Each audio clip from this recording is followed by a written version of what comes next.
violence. How has the language around women and violence changed or evolved within media or pop culture discourse? Well, that's a huge question. It is indeed. I'm sorry. No, that's great. I'm like a nerd. This is like my favorite. So I think it's changed so much in the way that even from sex and sexual assault, up until 1983, rape was the common term that we used in the criminal code to talk about sexual assault. And now, after the 1980s, there was a real push to kind of start using sexual assault to use a wider range of experiences underneath that umbrella, recognizing that not all women are penetratively raped, but they may be touched in a way that's inappropriate, they may be groped, they may be harassed or harmed in other ways. And so I really appreciate that that language is being used. Right now, in the past couple of years, we've also seen people evolve even not to use sexual assault, but to use sexualized violence, to name the fact that it is violence is the key factor here, and that it is sexualized. And so I'm really interested to see the evolution of the language.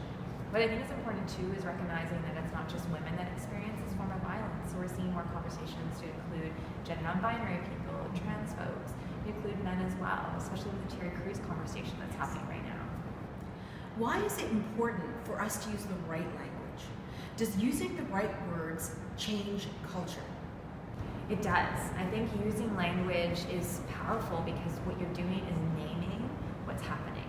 And you can use language that can minimize and harm survivors. So an example is the Ottawa Sun, when a young girl, she was 12 years old, she was sexually assaulted by a drummer, but also a teacher. So he was a teacher in her school, he sexually assaulted her, he was in his 30s, and the Toronto Sun kept saying it was a tryst between these two people. Now, she's a child.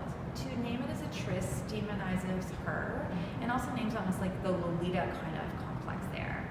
So I think what's important here is that when we use the correct words like sexually abuse, grooming, sexual assault, sexual coercion, we're naming what's happening and we're calling attention to who's responsible for the act, which is the person who's caused the harm. Absolutely. Are there key people or events who have influenced a change in the narrative around sexual violence in our society? You did just mention Terry Crews. Oh yeah, I think Terry Crews is one of the examples lately. To be in a workshop with teenage boys, and for the first time for teenage boys to be able to say, oh my gosh, yeah, that's not something shameful if I was sexually assaulted. It's not something horrible. It's not my fault. And so I think that's been really important. I think Toronto Burke has been instrumental in this conversation. I also think, we're seeing a conversation that's happening amongst Indigenous women that's been happening for such a long time. This Cindy Gladue case has really pushed out that conversation around the sexual assaults of sex workers, and that sex work is work, and then we have to respect sex workers and their right to have safe working conditions. And so I think that's been really interesting in Canada to have that conversation. I think also we're seeing more and more people pushing for that conversation to happen in the workplace. So up until 2015, under the Occupational Health and Safety Act in Ontario, workplace harassment didn't include sexual harassment. And so we are seeing that too in terms of language use connecting with policy, which makes me really happy because that means that there can actually be sustainable change. Where are you seeing the most resistance to adopting a change in language?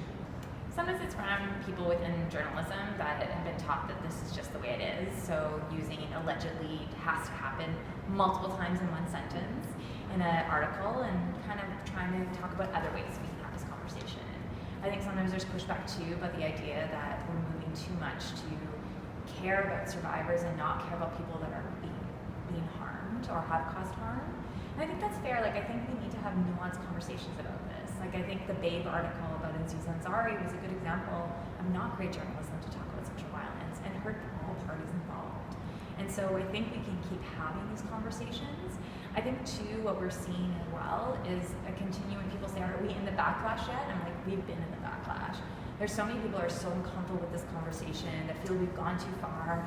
And to me, until sexual violence ends, we haven't gone far enough. Your research and work involve an enormous amount of emotional labor.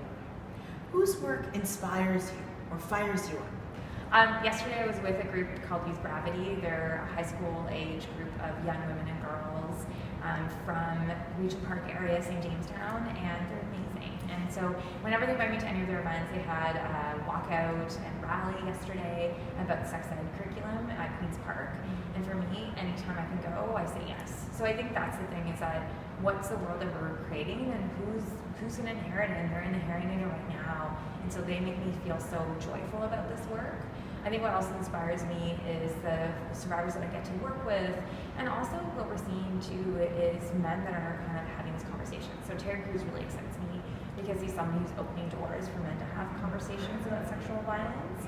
We're also seeing a proliferation of people coming out and saying, my daughter was sexually assaulted, what do I do? Community members saying, how do I support my family, my friends? So I think for me, there's so much hope right now that we cannot get bogged down by all the pushback. We have to keep moving forward. Excellent. Thank you very much. Okay.